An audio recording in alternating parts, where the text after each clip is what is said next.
What's up mga peeps? Welcome again for my another video vlog. My name is Marckuz J.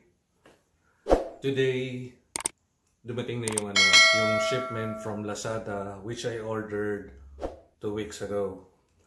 A week ago, gumawa tayo ng video regarding to sa car air purifier and ionizer. Well, dumating naman ngayon yung in-order ko na smart air purifier.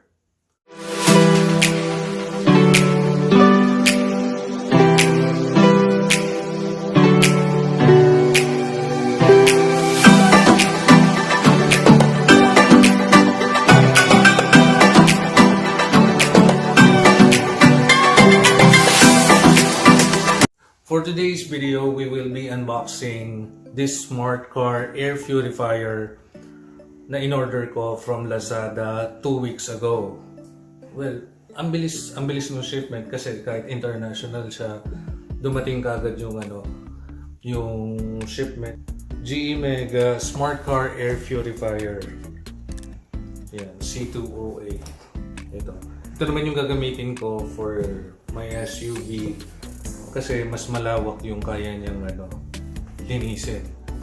Bakit ba tayo kailangan bumili ng car air purifier? Kasi nga, mas lalong tumataas yung cases ng COVID dito sa bansa natin. Well, ito yung isang way para makaiwas din dito sa virus na to. Ito na, i-unbox na natin yung Smart Car Air Purifier para makita nyo kung ano yung nilalaman nito kapag nag-purchase din kayo ng Smart Car Air Purifier.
Sa mga gusto mag-purchase nitong Gemega Car Air Purifier, dun sa mga naghahanap pa rin until now. Ito, maganda yung review ng Gemega Car Air Purifier. Nakakahalaga lang siya ng 3,577. Included na dun yung shipping fee. Ngayon, I will leave the link on the description below para meron kayong guide sa pag-purchase nitong Gemega. Thank you for watching this video. Sa mga hindi pa nakaka-subscribe sa channel ko, please subscribe to my channel, Marckuz J. And don't forget to hit the notification bell para mas updated kayo sa mga future videos na gagawin ko pa. Maraming salamat. Yun lang po. Thank you.